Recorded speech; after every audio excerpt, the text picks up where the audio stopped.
If you are watching this intro of this week's BeBelle podcast on YouTube, and if you're not, why aren't you? But you will see from what I'm wearing, there's a little bit of a clue.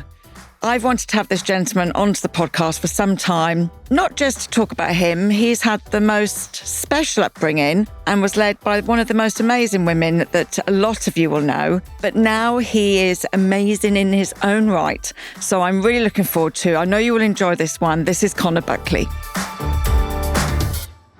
One thing I've noticed about women when they start business is they can be pretty bold. But when it comes to spending money, they just want it to be quick and easy. You only need one business account for your finances, and that's where Revolut Business comes in. Keep everything calm and tidy so you don't have to overthink every tap and transaction you make. You can sort your team out with virtual cards. You can set limits and automate your accounting by integrating your software. That way, you're not dealing with any mystery charges. You're not searching for receipts or digging through emails. You've got real-time notifications, tidy budgets, and way less admin. And guys, loads of people are doing this already. Over 20,000 people sign up monthly to Revolut Business and have full control of their spending. But the best bit is, you can too. BeBelle listeners get €200 welcome bonus if you sign up at www.revolut.com/rb/BeBelle. So if you're building something amazing, which I know you are, then you want to control your finances from day one. And so Revolut can help you with that. The offer is valid to all new business customers in Ireland. Sign up before September the 30th, 2025 and add money to your account to get your bonus. T's and C's apply.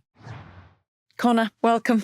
Thanks so much for having me. I'm delighted to have you. It's so lovely because this series is like the first time that we have so many more gentlemen on the show. And I've missed it, actually. I didn't realise it's one of those things you didn't realise that you missed doing it until you did it. Do you know what I mean? Yeah, absolutely, yeah. There was something missing and you've brought it in because nothing in life works unless we all work together. I fully agree. Yeah, I even talk about when we do stuff for International Women's Day. Yeah. And I was doing a video with like 8 prominent women. I said, wait a second, we need 8 prominent men as well. Yeah. Because if it's just the men, and if it's just the women in the room, then people start going, oh, here they go, it's just International Women's Day. But actually the conversation has to include men the same way. Like I went to a menopause event, I was the only guy in the room. Why wouldn't I want to learn about menopause? Oh, the first thing when I started learning about it, because we never knew much about it either. The first thing I did was show my husband a program about it and made him watch it because I needed him to understand why I was psycho. I mean, honestly, we need to I've got an amazing wife. I've got 2 amazing daughters. You know, I had an amazing mum, you know, great friends that are women. Why wouldn't I want to understand, you know, the challenges that they're going through? So I think, you know, there was an amazing activist. She's still alive. She's about 91 now, I think, Jane Elliott. And what made her so powerful and so amazing is that she was white, but she stood up for black people in the 1960s. And so when Martin Luther King was assassinated, in the Deep South, they didn't care in general. Sorry, that's a bit of generalization. But she taught her class, she's a teacher, the difference between, I guess, discrimination and prejudice and bias. And she did this amazing blue-eyed, brown-eyed study on them. But what made her so incredible, she was white. Yeah. And she said if I was black, I would have been assassinated at least 10 times by now. But the fact she was white it kind of just stood up for black people. And if you ever seen the movie Selma, Oprah Winfrey's in it, a lot of the people who marched that day were white. That's what's so powerful. And in the 10th anniversary of the marriage referendum this year, what made that successful in Ireland it wasn't just the LGBTQ plus community coming together. It was everyone coming together. It's government, politicians, you know, celebrities, and that's what makes movements change. So without getting off on a rant from the start, but that's exactly I'm done now. I can go home now. Away. I love a good rant. Well, that's the power of influence, because other people look over it and say, wow. Like one of the great things for what I've seen, even this is, you know, I've seen Brian O'Driscoll wearing our Pride t-shirt loads. Brilliant. Now he's like one of the most credible athletes Ireland have ever produced. Male, heterosexual, 3 kids, married, but there he's wearing Pride. So everyone's looking at him going, wow, if he's standing up for Pride and if he's making a statement, well then why wouldn't I be? You know, so that's the power of role models and people, I think, standing up for communities that they may not be naturally associated with, you know, because it does change the kind of narrative. Oh, 100%, because it's lack of understanding most of the time, or fear, Yeah, because, fear. you know, fear is Fear's a a huge huge thing of why support isn't there for people, because people don't understand. Yeah. I mean, I talk a lot. I moved here in 2000 and I grew up in Richmond upon Thames, lovely area, went to school in Petersham. But I grew up in London. At the end of the day, I grew up in London. It's a multicultural society. I moved here in 2000. I remember ringing my mates going, this is the weirdest place I've ever... I've never seen so many white people, like, in my No life. way. You moved to Cork? I moved to Dublin. Oh, you moved to Dublin first? I moved to D4. Okay. I ran a business. I ran the David Lloyd Riverview Club in 2000. Yeah. And I had never seen so many white people because I didn't grow up that way. And, you know, and then... Do you know what? It's interesting about that, Sian. I saw a black person, David Lloyd, the other day, and honestly, it was so unusual. Out of 7,000 members, even now, you're like, it was unusual to see. It's bizarre. And I never thought about it like that until, honestly, the other day. Anyway, sorry to interrupt. No.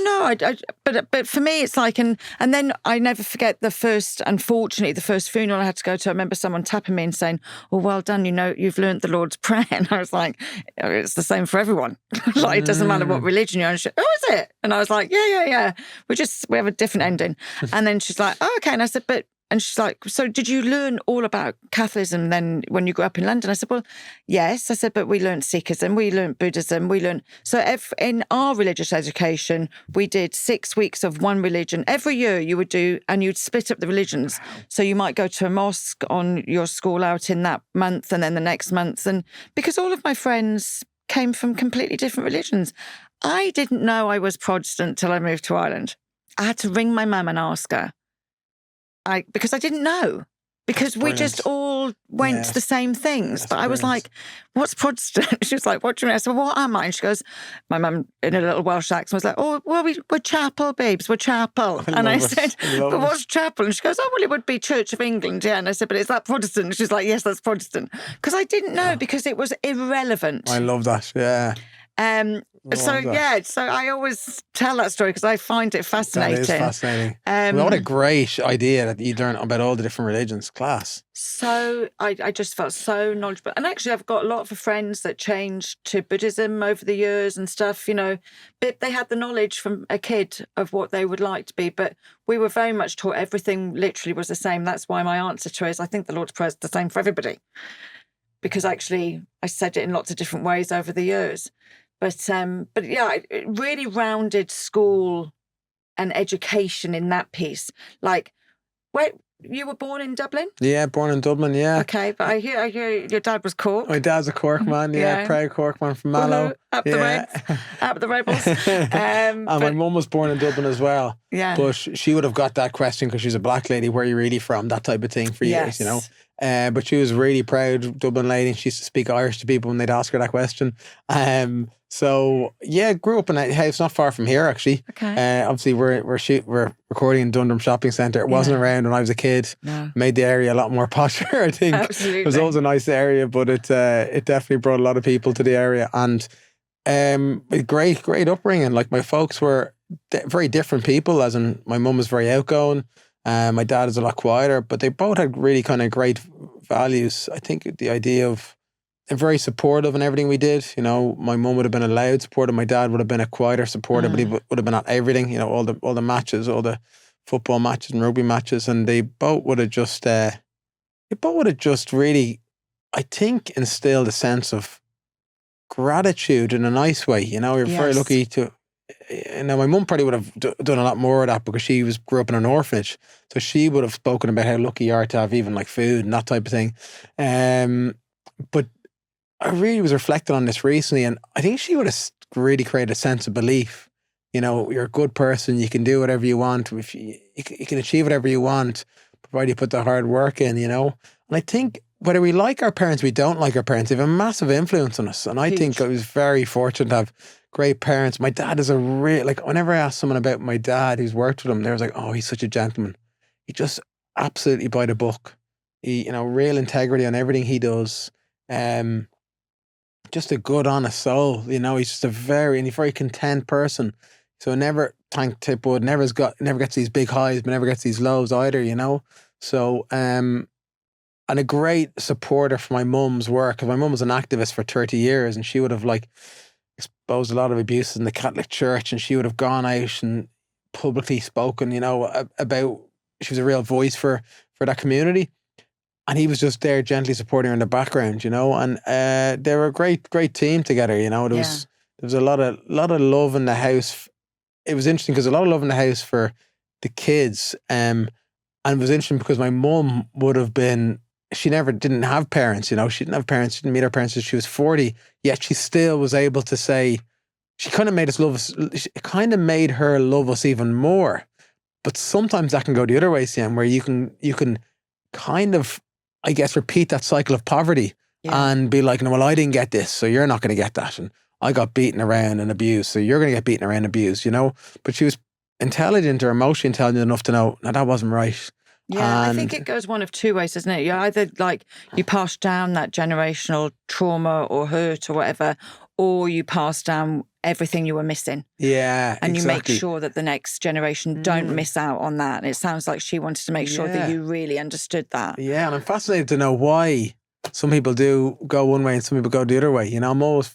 I don't think there's rules to it. You know, I have 4 sisters, and my dad was an entrepreneur. My mum is very, I think, of the same way as your mum with my mum, very nurturing, loving, etc. But they worked for themselves.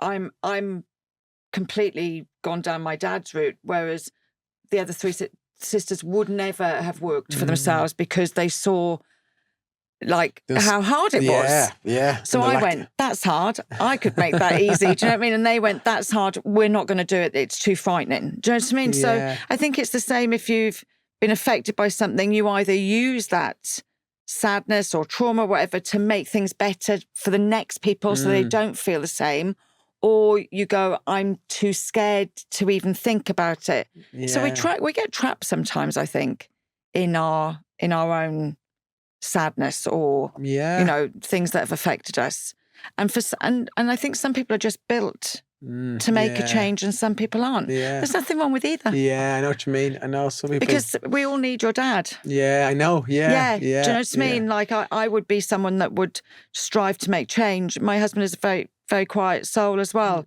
but God, he listens to it all. I know. And he's always there. She couldn't have done it without him, you know. Exactly, that kind of the quiet love, you know. And so we had a great time. I have a brother and a sister, Dara and Cleena. They're brilliant. Cleena's one of the kindest people you could meet. She's very like, she's very like my mum. She really has a kind of soft spot for those who are vulnerable. And then my brother and I are really alike as well. Dara's very kind as well. We would have been very, especially close growing up. Still are extremely close. But how much is between you? I think there's like 1.5 years, you know. Okay. So we were like twins nearly, you know. Like he's a brilliant lad, and still like I rang him today and I love him to bits. And I feel very lucky to have had someone like that, a brother in my life. You know, we were talking earlier on of Mike about not having a sibling, you know, and like I don't know what life would be like if I didn't have Dara and Cleena, you know. But Dara was always into the same things as me, football, and I was going to say, were you sporty as a kid? Yeah, we were both really sporty. So and the sport side, obviously, it's great activity, etc. I love sport though because I love being. I have to surround myself with people a lot. Did you find that as well? It was the team. Yeah, I think I absolutely like. The saddest thing for me now is I have a hip injury that's been at me for a year and I can't play football anymore, 5-a-side. Honestly, it would make me so happy.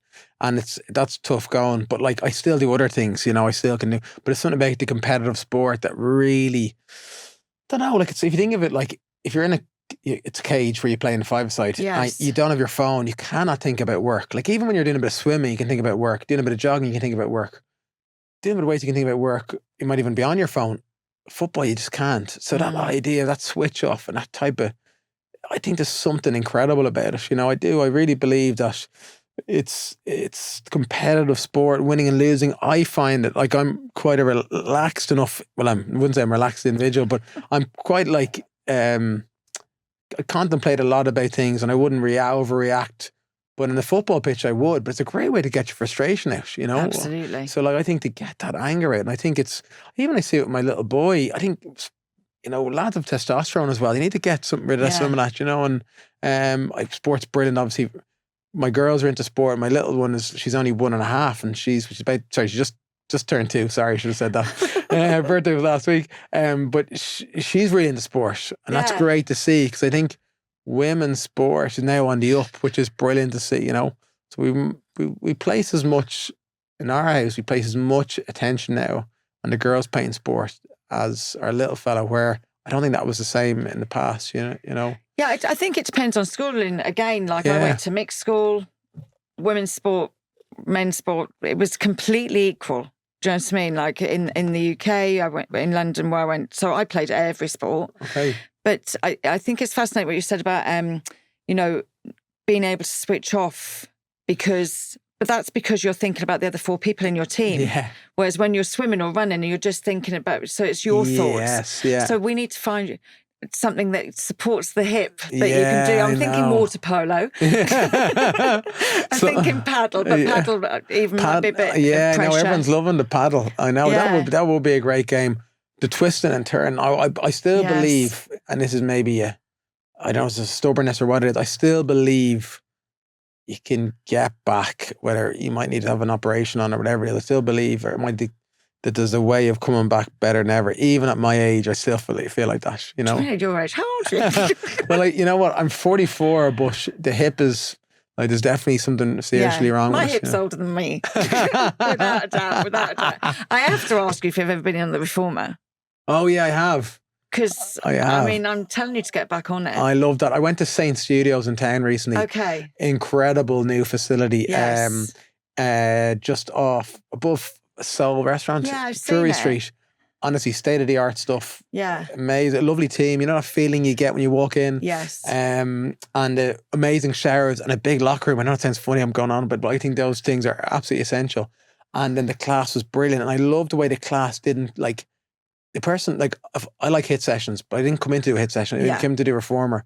I've been into Pilates classes, Reformer, where the person wants to cane you. Yeah. And honestly just wants to beat you down, where this was really thoughtful movements to improve you. And I think that Saint Studios, if anyone's out there looking for a gym, amazing. They don't just do Pilates, by the way, they do hit sessions. They do hit sessions and everything. Yeah, I'm always like, if you go to a Reformer studio and there's music blaring and it's dark, get out. Yeah. Because it's just that step too far for me personally.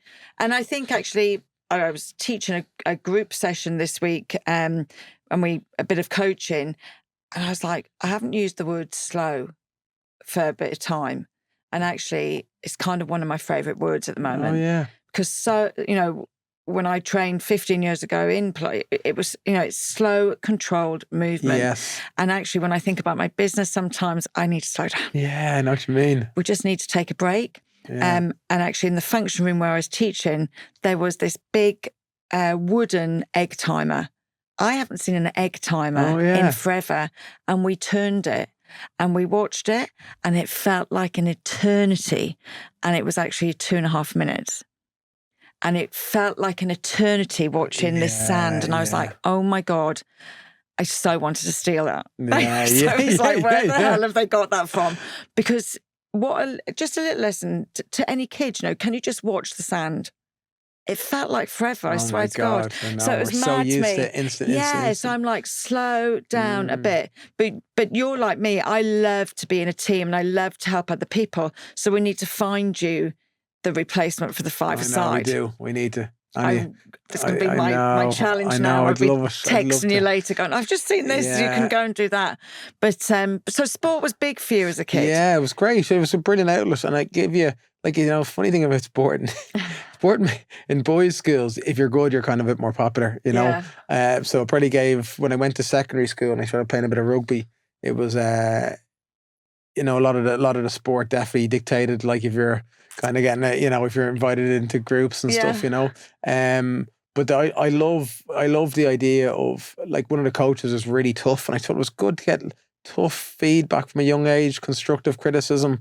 I thought that was great as well. He gave, he was a tough taskmaster, but he brought the best out of us. And we all gave up drink at 18 to win this cup, and this was most schools didn't do that. And I thought the sacrifice as a team we made was huge as well. I thought that was brilliant, because a lot of times when you feel like you sacrifice something, it brings you together as a group. Yes. So we had a bit of a siege mentality. So I thought those times were brilliant. I ended up playing rugby for Ireland universities and soccer for our five-a-side team, the Ireland five-a-side team. So all that stuff was great moments when you're listening to the national anthem. I think, my folks were definitely really proud of that as well. But then I actually said to my best friend yesterday, this is really interesting because I've never discussed this out loud, but there was something preventing me from getting to that next level.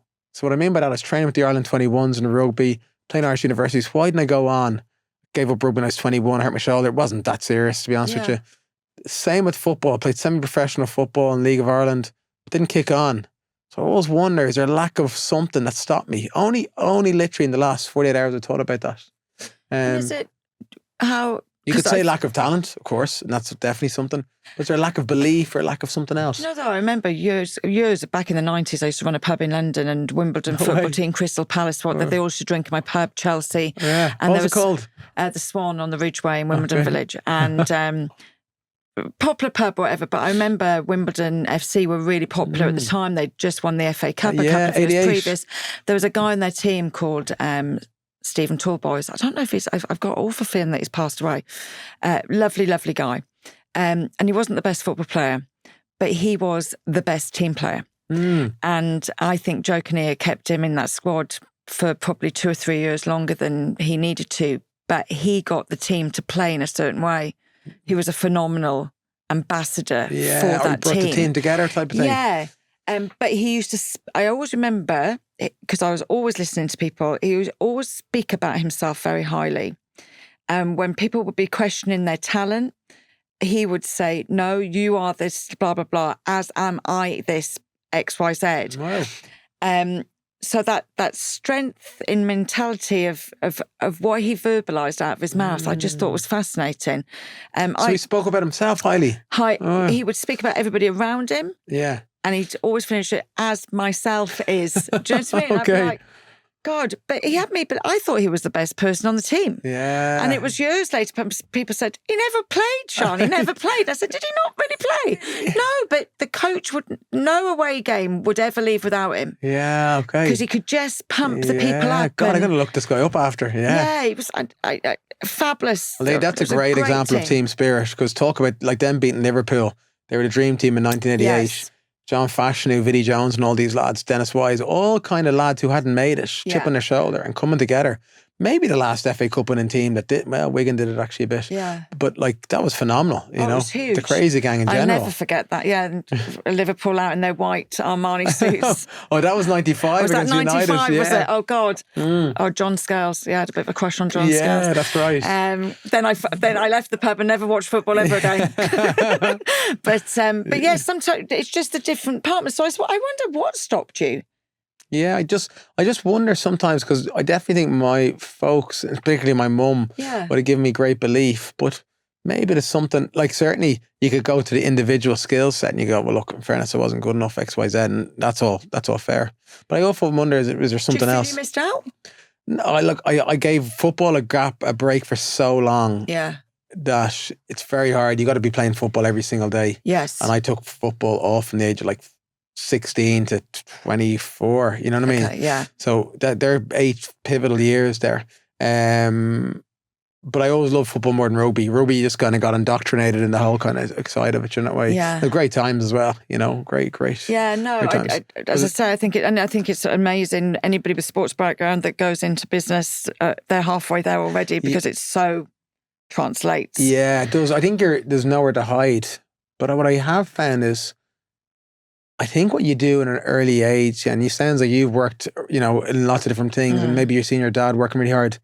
I think what you find is, if you don't start people early in work, they can find it hard to transition, especially the sports people. You see a lot of them would struggle after, because they've only started work at 30, 32, 34, 35, and they just haven't used that part of their brain. But they also, everything's done for you when you're a sports professional. Honestly, I've seen the sheets, the itineraries. Food, everything. 10:34 meet, 10:48 first team meeting, 10:61. Cut that part out. 11 a.m. we're going to have our lunch break or whatever, our food, you know. 11 strapping. It's all done. You don't have to think. Yeah. Like lads get to the airport, they just literally just follow this person. They get right through. So I think anyone that I've seen that's left can struggle with that transition, where when you get thrown into a job early and people are like, oh, don't start them too early. I actually think it's a gift. I had a job at the age of 13. Oh, I started working at 7 in the veg shop. Honestly, it's the best thing you can do. I agree. And actually, if you look at different decades and you look at the semi-professional rugby players compared to the professional rugby players and success. Sorry, I never thought about that. That is an unbelievable point, and that's exactly what I mean. Yeah. Because they've just had to work and double job it and whatever it is. And I think I've seen them. They literally just can't. Do you know what's really? I hate saying this because I'm generalizing, but it's like they can't do something for themselves or take their initiative because everything came so natural to them on a sports pitch. You know what I mean? So to actually get up, pick up the phone, and ring someone to do something, it's actually just it's like match fitness. They just haven't done it before to that level, and that's a great point about it. You know? Yeah, no, I really noticed the difference in that. I'm the same. I do a lot of stuff with the universities in Cork, and I'm always saying to them, please just get a job. Yeah. Please just get a job. I do transition year students. Actually, I always tell this story. I was talking to a big group of girls, and I think there was about 60 in the room, asked who had a job. Transition year, 2 girls out of the room put their hand up, and one of them was really embarrassed to put her hand up. And I said, why are you embarrassed? She goes, I work in a fish and chip shop. And I said, how much do you earn? She told me. I said, but what do you do with that money? She goes, well, whatever I want. And I went, who would like to do whatever they want with their money? Brilliant. We all want to do whatever we want. If I earn it, brilliant. My mum can't dictate what skirt I buy. I earn it. Yeah. Do you know what I mean? Okay, to a certain extent. But that's the thing. Honestly, it's a gift. Yeah. Putting your kids into that environment from an early age, it's an absolute gift because you are building resilience in them. They're going to get knocked back. They're going to mess up the task. The boss is going to tell them they mess up that. They're going to have to rethink about to do it. We got this internship program going on from one of the lads in the team set up. So we got people from all over Europe. It's fascinating to see the different work cultures in different countries. I said it to my wife yesterday. I don't know, should I be talking about it online? Because I don't want to say, create biases, but it is really fascinating, the different work ethics. Why are certain people in certain countries? Do you know what I said to her yesterday?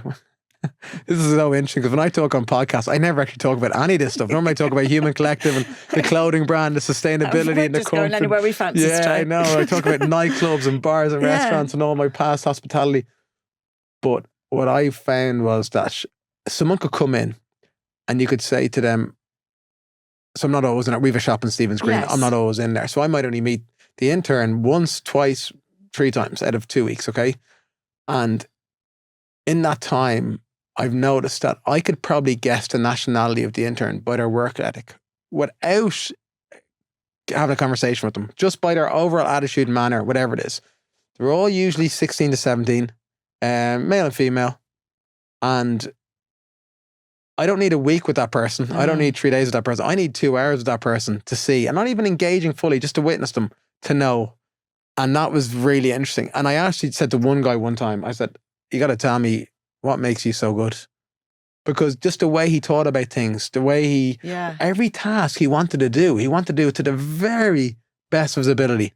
As opposed to certain people who are just like, let me do this to the worst of my ability so I can just go back to my TikTok or my Instagram. I always say there's a difference in there. I meet a lot of people that will do us. That'll do.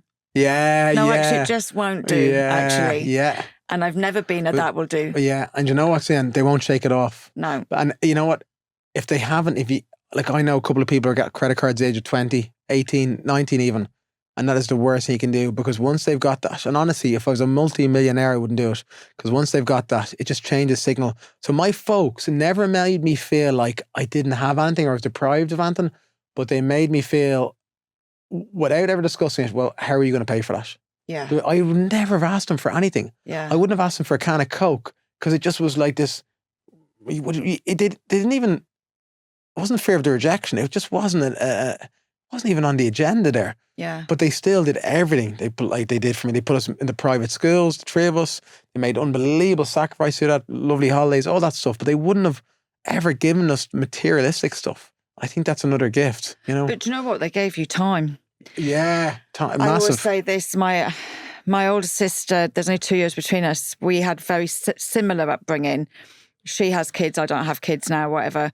But her kids, she would just give her kids everything, like. And I always say, Kim, you should please hold something back. Otherwise they just think it's too. And she goes, I'd just like them to have everything we didn't have. And I went, do you remember not having stuff? Because I have no memory of not having really anything. Interesting how siblings have a different perception of things. And there's 2 years between us. We grew up exactly the same way.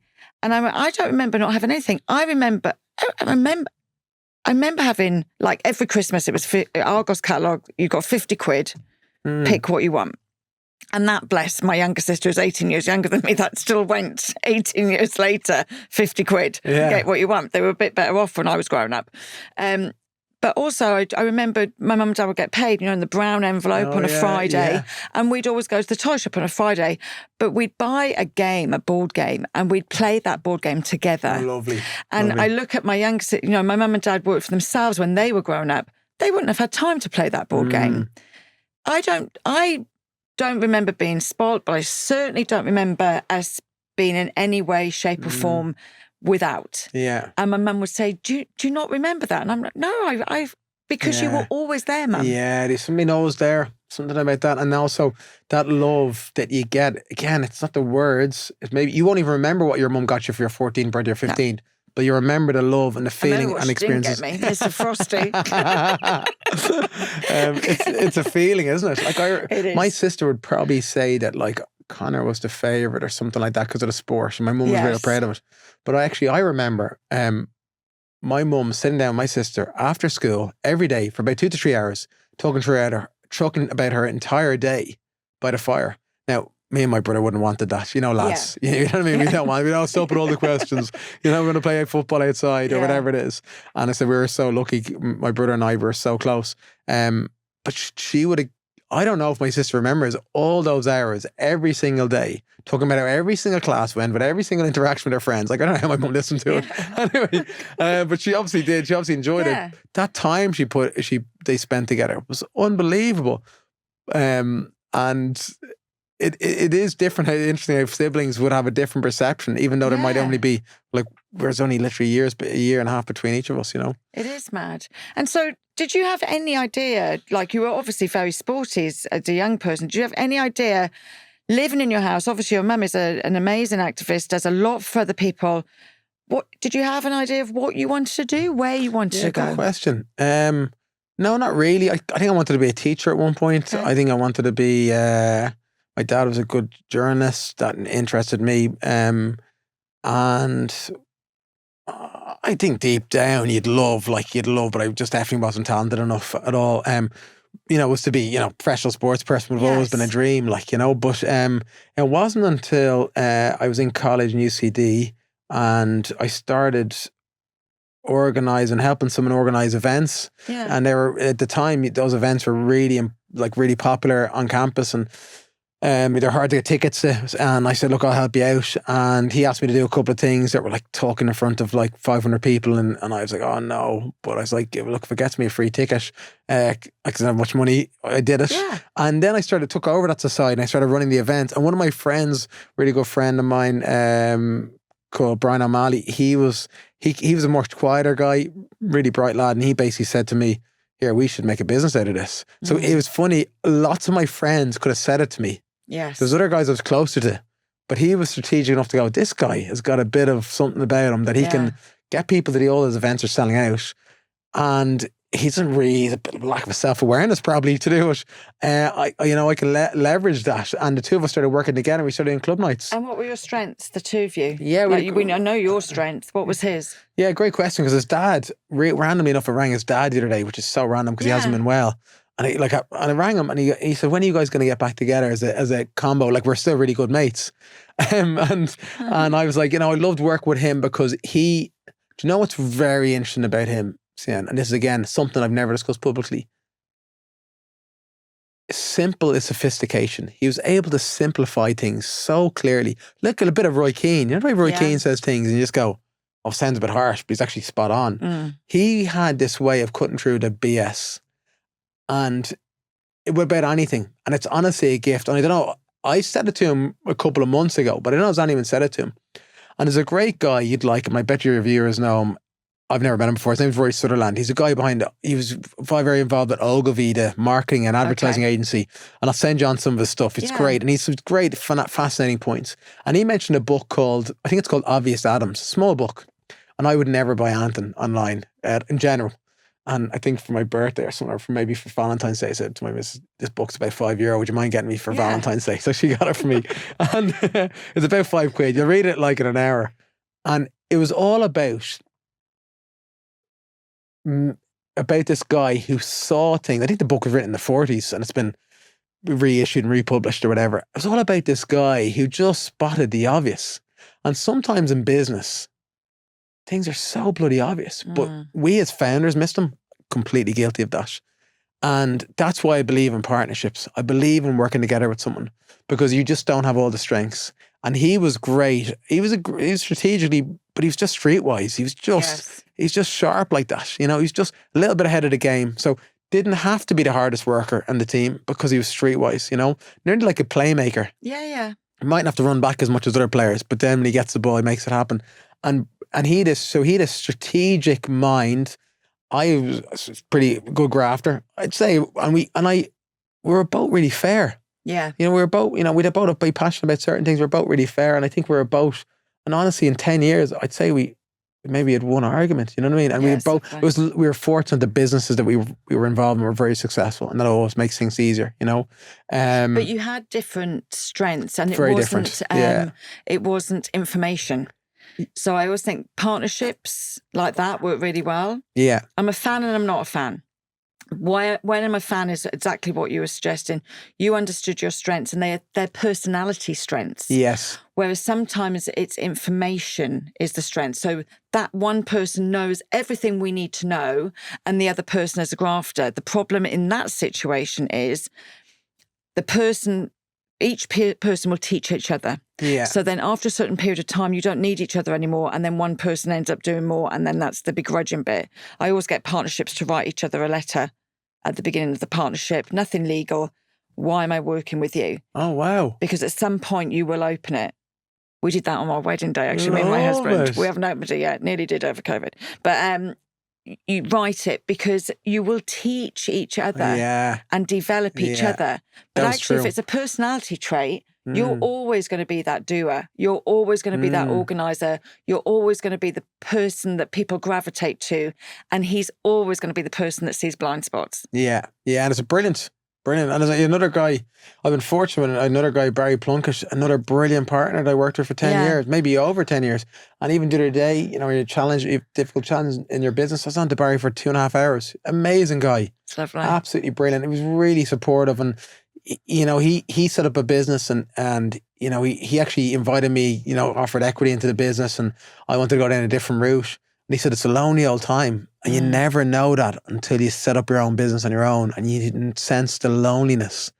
And it is lonely. And I think you do need someone to bounce off things that's on your level. Like I've got a brilliant guy that works for me called Crumb. He's an Eastern European guy, an amazing fella. And he's absolutely brilliant. Jesus Christ, where would we be without him? But when you own a business, like something changes in your mind, you know, you just see things differently, you know. And Barry and I always had this, again, I don't think, you know, again, maybe one argument or two arguments in 10 years, 12 years. And feel like he's like a brother to me, you know. I feel like I can tell him absolutely anything. And I hear so many people fall out with so many friends in business, and so many people just fall out in general. And I feel like I've been very fortunate, but I think it comes down to being Barry, Brian, myself, being quite rational people in general. And honest. Yeah. I think there's a very respectful to each other. And both people, when they pick up the phone, you instantly get energy from as well. You know, you instantly get in good form. You've got to be open, haven't you, in business? Yeah. Like a lady said to me the other day, no, I didn't bring that up with them and I didn't bring this up with them. You know, Sian, I hate confrontation. I said, but you're calling it confrontation. Actually, you're just not bringing anything up. If you're just honest and lay everything out, there is no confrontation. Sport's good like that as well. Yeah, sport's great, like, you know, that. Like, and you see Johnny Sexton, you know, being straight up with people. I love that about him, you know, because at least you know where you stand there, you know. No, absolutely. So I think I think that's why I thought sport was great like that. And the coach being tough on us was good like that. Yeah.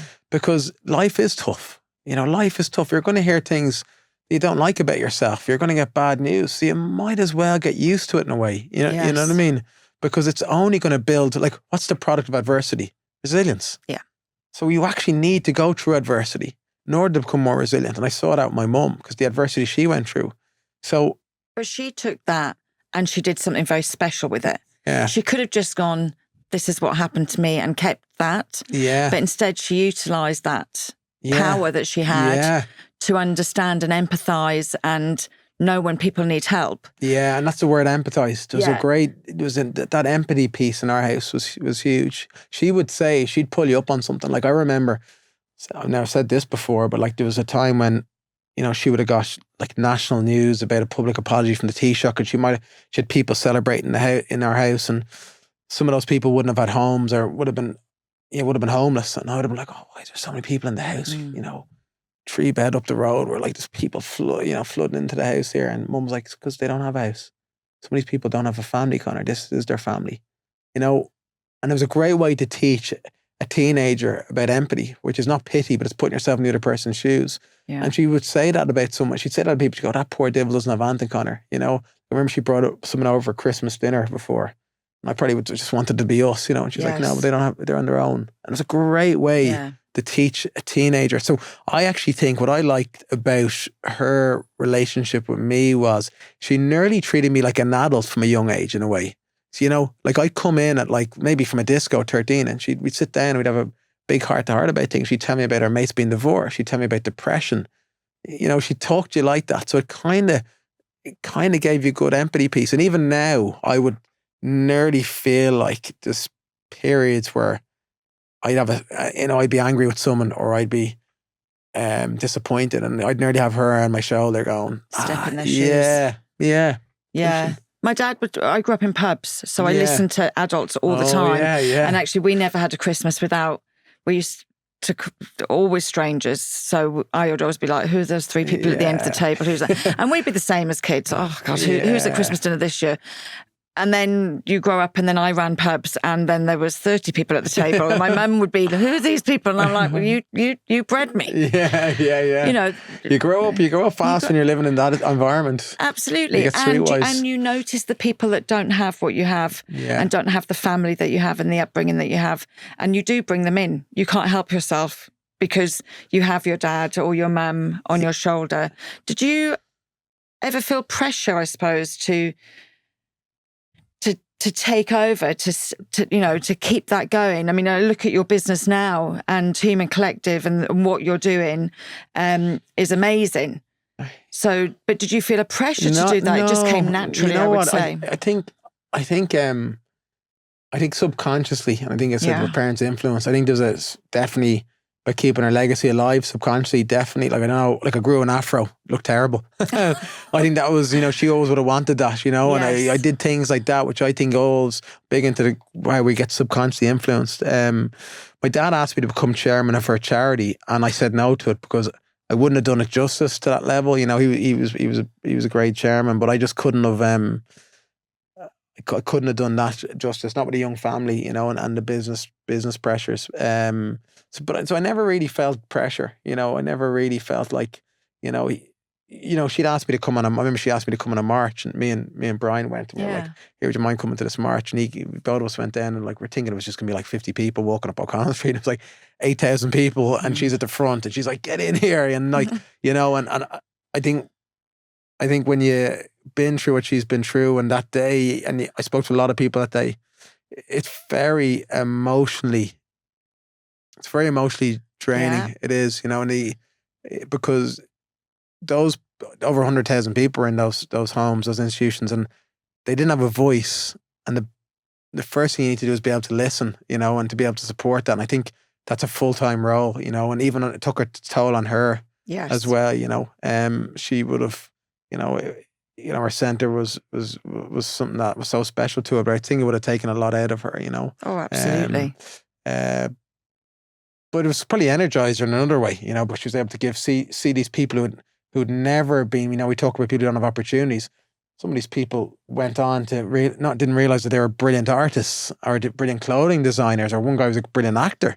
Turned up and she said, you should go into the drama class of this one guy. And he was like, what's drama? And all of a sudden, I think he was in a play with Colin Farrell or something there a couple of years later, and he wrote a book and he dedicated a lot of it to my mum, you know. So all these great abilities, they never had the opportunity. So it's about that. If you don't see it, you don't know you can be it. And I think that's so important to constantly find the people to show other people that they can do whatever. You know, I'm always saying, I've a lot of nieces and nephews, and I'm always like, I don't understand. You can be whatever you want to be. Yeah. What do you? And then if you change your mind, you just be something else. Yeah. You know, I'm always saying to myself, teach them, you know, career flexibility, not career choice. Teach them. It doesn't matter. Yeah, it won't define you as well, whatever road you go down, you know. But you have, you know, you made a decision and like obviously moving from hospitality and moving into I was like, but you didn't just go, I'm going to just like make this like athleisure business. It's going to be with a difference. Yeah, I was fascinated with the science of influence and how you the nudge psychology and the idea of, well, look, we can't. That amazing educator, Jane Elliott, had a jumper on saying there's only one race, the human race. And I was like, that's amazing. I would have said I was mixed race. And I started thinking about it. When you say you're mixed race, you're dividing people up into different races. There's only one race, the human race. Yes, there's different cultures, different heritages, different backgrounds, different religions. But there's only one race, the human race, which isn't said enough in school, on TV, on Google, wherever it is. It's not really clarified like that. I think France have banned race from the dictionary to say, you know, we're all human. Yes. And I felt that was an important message, but nobody would wear a jumper saying that. And I understand that. So what I want to do is something subtle. And even today, like this is a subtle tonal equal. And you're aware, I love that jumper on you, Sian. And I always think that a symbol can be quite powerful because it opens up a conversation. What does that mean? And it's about equality then. And what's that about? Well, that's about treating everyone equally. And it's a really simple message. It's also a badge of honour. Yeah. I know if I see someone what their ethos is. Yes, exactly. They're my kind of person. That's what we really wanted. But see, and again, something I haven't discussed, because sometimes on podcasts and radio, you talk about all the positivity around the messaging. But what I realize is that, and that's what, by the way, that is really powerful. And that's like we developed that with a social psychologist.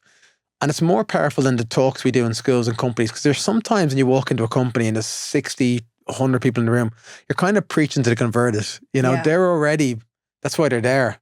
Where you're trying to influence people and nudge them in a way whereby, okay, I'm wearing something here. Well, why would I say something that's sexist or homophobic? Because look what I'm standing for here. That's what I'm, you know, that's what, that cognitive dissonance we're trying to, but what I realize is that ultimately as humans, we have a need to, especially when it comes to clothing, that it has to be aspirational. So it has to look cool. It has to look good. Because the message isn't enough. You know, the message isn't enough. It has to be comfortable.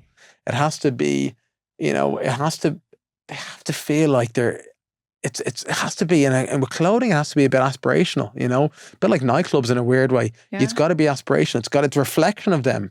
You know, chocolate bars, you can kind of eat whatever you want. I mean, people obviously would be happy maybe showing a lint bar.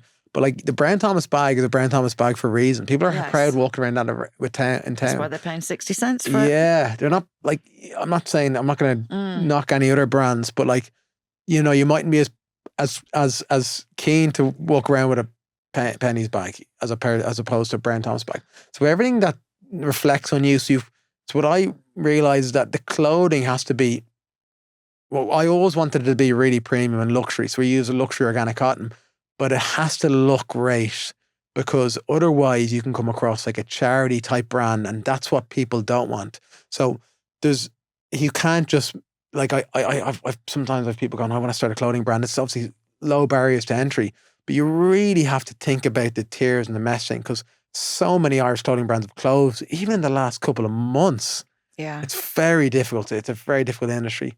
What we probably do better than most brands is that and I guess it's a perfect product market fit, we do a huge amount with multinationals. So we've done clothing for over 150 companies. That's leveraging a lot of my corporate contacts, but it's also the message works for them.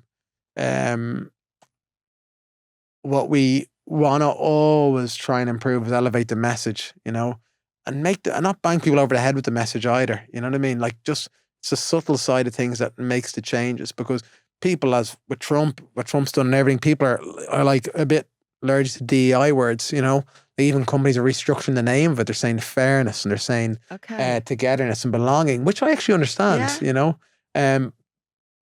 So I think when you're trying to make clothing a message, you have to be very careful with it, you know. You have to be very...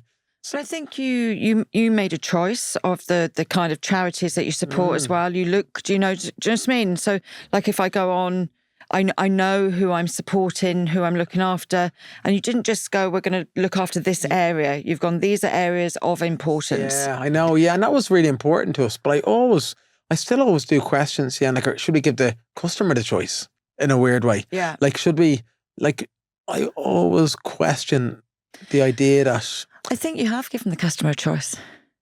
Yeah, but I wonder, sorry, in lots of ways, but should there be 20 charities and they pick their favourite one? You know, because someone might be really much... I think that's too big a menu. Yeah, maybe. I like the simplicity of it. Yeah. I love the fact that I can actually support 3 really different areas. I think it's like going, you know, I always say when you go for dinner, if you open a 4-page menu and kind of put off before I start. I want it to be simple enough. Yeah. But there's nothing stopping you. Like, you know, instead of doing that, you could do like just a release. Do you know what I mean? Yes. Like you do your LGBTQ. Yeah, I think, you could do a release in I think you're right. I think in association with that one. I think that's the way to go. I think that's those... I think coffee. We did. We actually did that last with our last t-shirt. Brilliant. And I think that's just a drop. Yeah. Because otherwise, as a brand, and this is why people are so protective about their brand. Like, this is why, like, this is a disgraceful thing. Burberry burn their clothing when they don't sell. Instead of like, why don't you give it to the charity shops? Why don't you give it to people on the street? Because their perception of the brand is so important.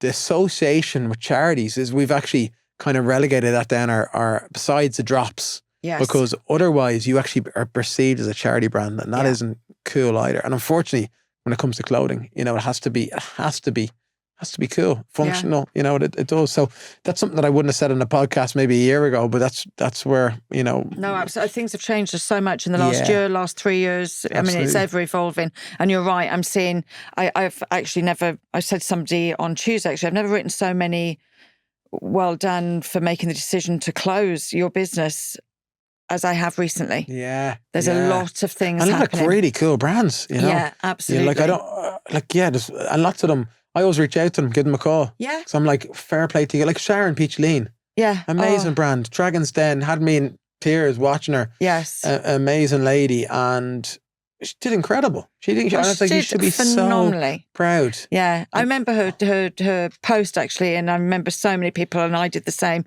There was no failure there. Oh my God. I rang her saying I want to bring her for lunch. Yeah. What a phenomenal. Actually, Sharon, if you're listening, what's the story? When are we meeting for lunch? Well, actually, I was hoping she'd be on this series, but she's busy, so she's on the next series. Yeah. But I've bumped into her a few times. She's an amazing and a great story, and there's no failure, there's only lessons learnt, and she has shown us some amazing lessons. And you know what, because she did everything in that business, and in some ways she's the most employable person. Yeah. Because I've met really senior people in Brown Thomas, in Arnott, in Primark, loads of different businesses, and they're so senior, they actually they have a kind of a helicopter view, but they don't really understand the nitty gritty. She understands the nitty gritty. Yeah. She is someone that could, you know what I mean? She rolls the sleeves up and gets the hands dirty. Yeah. And I remember we'd lots of good fortune and good timing with venues, and we'd a venue that didn't work. I learned way more from the venue that didn't work. Oh, of course you did. You know, like those, so like the people who struggle like this, I mean, there's a clothing brand now that's been extremely successful.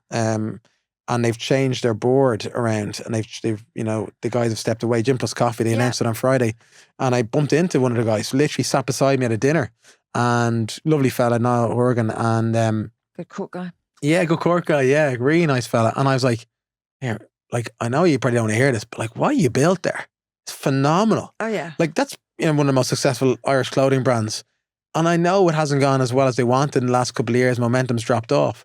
But the reality is, that's phenomenal success. But you don't see it when you're in it. And what he has learned, like, can you imagine? Like, you know. So I do think, you know, I was in press up for 10 years. they have gone through the high flyers. Everyone wanted to be like them. 70 venues. I was on the board there, really close to the owners, particularly a guy called Paddy McKillen, and like what he's learned, and what I've learned, because I left before it kind of went, I guess, pear-shaped, but I was still really close to them, and look, the learnings are just amazing, and that's why in America they only hire people who failed in a business, But it makes complete and utter sense. Complete and utter sense. I'm the same. I've learnt more from the 2 recessions that I've managed to live through than when it's easy. Absolutely. And I love a bit of recession. I love a bit of a lockdown. I love it all because the bright sparks of opportunity that come from that are beyond. And sometimes you don't see it initially. And like I'm looking at Sharon Key, I'm waiting to see what she's going to do because opportunity is coming their way. Same for the lads. I can't wait to see what's next. Sometimes we can get lost in the struggle. Yeah. And actually, opportunity is just all around us all the time. Yeah. It excites me. I see.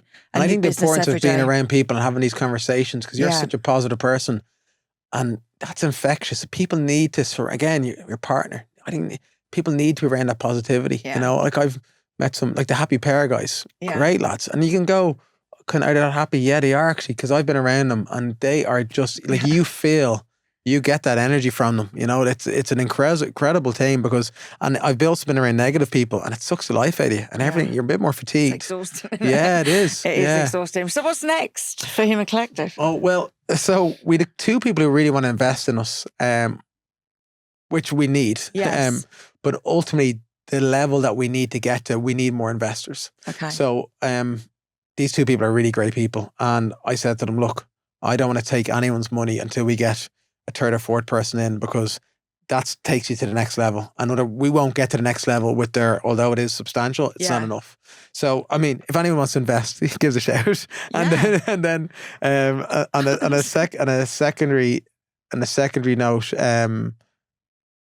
I'd love to see, we're working with like a company in the UK and a young company in the US, and what we find is we really feel like it's a global message and it translates in any country. So we'd love to try and get to the UK or the US, a lot of things have to happen for that to happen, but I have to say the Irish businesses have been incredible. They've kept us, alive, and also the multinationals have as well. So I've been really fortunate. One thing I'd love to remember, and I don't know your audience age level, but I think this is important to say, is that the magic of reciprocity, Sian. And what I mean by that is, you were in the pub game, you would have looked after people, and your folks would have looked after people around the table.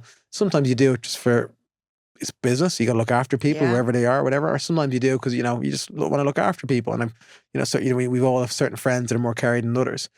And sometimes you don't get that back. You might even get a thank you, which is, I find, frustrating. And sometimes you do get it back. But I really do believe that when you do something in the universe, whatever it is, I'm not a mad spiritual person, a lot of time you get it back. A lot of time, whatever it is, even our interactions. I couldn't agree more. And I believe that, I think sometimes, I wouldn't say the generation coming through now, but a little bit of that, look, what am I getting back for this? What am I getting back for this? And you mightn't get something back for it. But I really believe that it doesn't always have to be a materialistic thing. It might be just checking in on someone. You'll get it back. And I really believe in that. And obviously my mum had a bit of that in her. My mum had a lot of that in her, and I really do believe that whatever it is in life, as I said, it doesn't have to be physical gift. I feel like I'm probably generous with the clothing or whatever it is, but I do think you get it back. So don't always do something for put it like this. I left Press Up. I'll give you a great example. And clients were still coming to me and they're still putting in business for 30 grand, 50 grand, 10 grand. And I started putting in the Press Up, and one guy wouldn't even just write back and say thank you. I'm like, imagine someone putting 50 grand into your business just like that, an email. And imagine someone doing it for me. So I started doing it for another business, but no history with them. Yeah. And that guy turned around to me and said, Conor, I gotta pay you for some of this stuff. It's amazing. And I said, no, Alan's his name. Really lovely guy. Alan Clancy, really lovely guy. He owns a house in Leeson Street. Okay. And I said to him, no, I'm happy to look after me and my wife at a dinner or something like that. And he goes, no, let's get you on board for something. I got a really cool venue opening up. And that was a magic of reciprocity. I was just doing it because someone didn't say thank you repeatedly. He was very grateful. So I started doing it even more. And then all of a sudden we started working together, So I still do consultancy for him. And he's a great lad now. I got very lucky. He's a very appreciative person and, and he's a good soul. He's got good values. So I got lucky with that because there's some people you do things they don't. Yes. But I always do things for people just because it might be just help them out. And I honestly think it comes back in a way, Listen, it definitely comes back. Sometimes it takes a little while to come back, but 100% it comes back. Look, I run the club for female founders. There's over 250 women in there. Amazing. I teach them all to give first. Yeah. Give first. Yeah. Don't ring anybody and say, I want to collaborate with you because the XYZ. Always say, what could I do to help you? Yeah. If you're going to a network thing and you get the sheet of paper, don't do what the networkers tell you to do and look at who do you want to meet, who could help you in your business. Look on the sheet and see who you could help. Because if you think that way first, it will come back. Yeah. And sometimes it feels like an eternity, but it definitely happens. Yeah. And also give without expectation. That's true. You don't give something to somebody to get the response. Yeah, and that's difficult. That can be difficult. It is difficult. Do you know what, though? It makes you feel really good. Yeah. So actually, if you do it often, and it doesn't have to be massive. Yeah. The other day, I laughed the other day, actually. I found it difficult, Dublin busy. I was walking down the street and this woman, she was asking people for a coffee or whatever. But then I heard her say, please, I'm starving. And I was like, oh my God. So I popped into the shop. I was running to the dentist, popped into the shop, got a chicken roll and a cup of coffee, ran back out. And as I ran back out, she was walking in and I said, oh, look, I can't wait. I said, but I got you that. Don't be hungry. And she went, oh, I couldn't get a cold drink, could I? I know. And what happened to me before? And I went, no, because I'm in a rush. I said, but don't be hungry. I ran up the road. That is hilarious. You know what? I brought in Base Pizza into a company. Yeah. The nicest pizza in Dublin. Yeah. There's a nice plug for Base, okay? And premium, unbelievable. Yeah. I had 10 pizzas left over after an event. And my stomach was killing me. I ended up having an appendix out the next day, okay? So I was something seriously wrong with me, but I was like, I hate wasting food. My mum, starving kids, blah, blah, blah. What I would have done for a crust in the orphanage. So I'm going to give this pizza. Went up to a guy, fully hot base pizza, 14-inch. There you go, buddy. Shouts back, here, I don't like pepperoni. Can you get me a different one? So sorry. I know. So sometimes we can only do our best. Sometimes we can, but always give without expectation. But listen, we're going to wrap up. But and normally people don't know who left them the question, but you saw Audrey. So this is the question that she left for you. Oh, what's your proudest moment so far? Oh, wow. Is that with Human Collective or in life? I don't know. Life. It's your proudest moment so far. Oh, God. Well, I'll always, you could steer towards business, but I'd probably steer towards, you know what? I feel like it sounds so bloody cheesy here, but marrying my wife, I just feel so lucky every day. I've met her. She is honestly, every day I look at her and go, I am so lucky to have met you. And I know I couldn't have married anyone else. I like to put up with me. For me, just the most amazing Lauren. She's just amazing. And honestly, you make decisions, and I've made, bad business decisions, maybe bad housemates decisions, bad, whatever it is. Yeah. Oh my God, what she was the right one. Yeah, amazing. So fortunate. I'm going to try and throw in a business one here, but I don't know what it is. Look, do you know what? Oh yeah, sorry. I'm going to tell you to leave it there. Yeah. For your wife. Yeah. Because you didn't have to think about that. That came from the gut. I think it's the perfect way to finish. And I also think women all around Ireland are screaming, right answer, Conor, right answer. Yeah, I know. I never, I couldn't think of, answer. That's how I feel. Yeah. Amazing. Yeah. Listen, thank you so much for joining me today. We'll have to come back on because I've actually got so many other questions that I want to ask you. But yeah, listen, there's a route to back here at some point. But thank you for today. It was brilliant. Thank you. Cheers, Thanks a million. Cheers. Thanks for your time.